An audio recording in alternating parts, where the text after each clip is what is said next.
வணக்கம் சகோதரிகளே. எல்லாரும் எப்படி இருக்கீங்க? வெளியே பார்க்கும்போது நீங்க எல்லாரும் ரொம்ப தைரியமா தெரியலாம். ஆனா வீட்டுக்குள்ள ஒரு போராட்டத்தோட, மனசு முழுக்க பாரத்தோட எத்தனை பேர் இருக்கீங்கன்னு எனக்கு தெரியும். ஒரு அண்ணனா தம்பியா உங்ககிட்ட சில விஷயங்களை மனசு விட்டு பேசணும்னு தோணுச்சு. உங்க கணவர் உங்ககிட்ட சரியா பேசுறது இல்லையா? சின்ன விஷயத்துக்கு கூட எரிச்சல் படுறாரா? நீங்க என்ன செஞ்சாலும் அது தப்பா தெரியுதா? ஒரு காலத்துல உங்களை உருகி உருகி காதலிச்ச அதே மனுஷன் இன்னைக்கு உங்களை ஒரு எதிரி மாதிரி பார்க்கும்போது வர்ற வலி இருக்கே, அது ரொம்ப கொடுமையானது. ஒரு சின்ன பேச்சு, ஒரு சின்ன அன்புக்கு நீங்க ஏங்கி தவிப்பீங்க. என் வாழ்க்கை அவ்வளவுதானா, எதுவுமே மாறாதா நீங்க யோசிக்கலாம். ஆனா கலங்காதீங்க சகோதரி, எதையும் மாத்த முடியும்.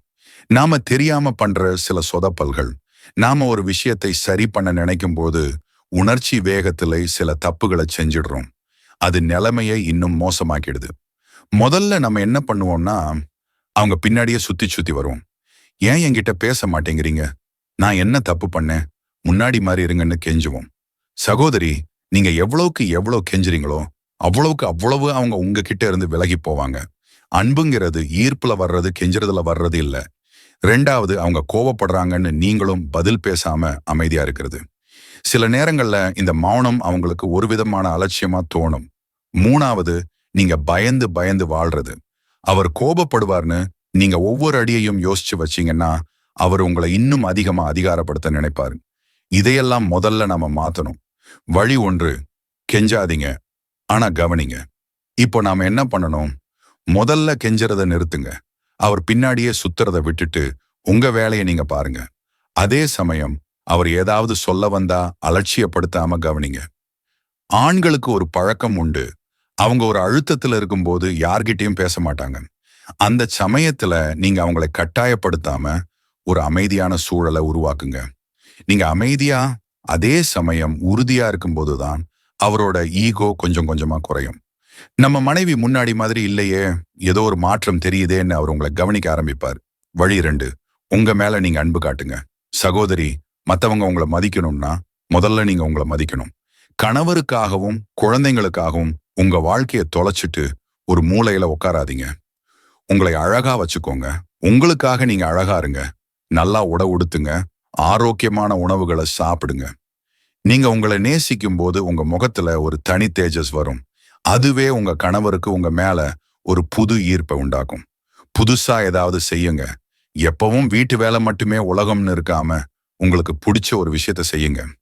ஒரு சின்ன தையல் வேலையோ இல்லனா ஒரு புது சமையலோ கத்துக்கோங்க.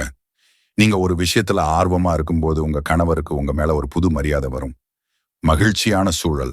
அவர் வீட்டுக்கு வரும்போது எப்பவும் சோகமான முகத்தோட இல்லாம இயல்பா இருங்க. பழைய சண்டைகளை இழுக்காம சாப்பிடுறீங்களா இங்கிற மாதிரி சின்ன பேச்சுகளை ஆரம்பிங்க. வழி 3, ஈகோவை விட்டுட்டு ஒரு தரம் பேசி பாருங்க. எல்லாத்தையும் விட முக்கியம் வெளிப்படையான பேச்சு. ஆனா அது சண்டையா இருக்கக்கூடாது. ஒரு நாள் நல்ல மனநிலை இருக்கும்போது அவரோட கையை பிடிச்சு பேசுங்க. நம்ம எதுக்காக இப்படி அந்நியர்களா இருக்கணும்? எனக்கும் சில வருத்தங்கள் இருக்கு, உங்களுக்கும் இருக்கலாம். நாம 2 பேரும் சேர்ந்து இதை சரி பண்ணலாமா அன்பா கேட்டு பாருங்க. அவர் அப்பவும் கோபப்பட்டா சண்டை போடாதீங்க. சரி, உங்களுக்கு எப்போ தோணுதோ அப்போ நம்ம பேசலாம்னு சொல்லிட்டு விலகிடுங்க. உங்களோட இந்த முதிர்ச்சியான அணுகுமுறை கண்டிப்பா அவரோட கல் நெஞ்சை கரைக்கும். எந்த ஒரு ஆணுக்கும் அன்பா அதே சமயம் சுயமரியாதையோட இருக்கிற பெண்ணை ரொம்ப பிடிக்கும். முடிவுரை, நம்பிக்கைதான் வாழ்க்கை. சகோதரிகளே, உடைஞ்சு போன ஒரு உறவை ஒட்ட வைக்கிறது கஷ்டம்தான், ஆனா முடியாதது இல்லை. நம்ம ஊர்ல குடும்பம்ங்கிறது ஒரு பெரிய பிணைப்பு. இன்னைக்கு இருக்கிற இந்த மௌனம் நாளைக்கு உடைஞ்சு ஒரு அழகான உரையாடலா மாறும்னு நம்புங்க. நீங்க யாருக்காகவும் உடைஞ்சு போயிடாதீங்க. உங்களுக்காக உங்க கூட பேச ஒரு அண்ணனா நான் இருக்கேன். நம்பிக்கையோட முயற்சி செய்யுங்க. உங்க மனசுல இருக்கிற பாரத்தை கீழே இருக்கிற கமெண்ட்ல சொல்லுங்க. நாம பேசலாம். தைரியமா இருங்க.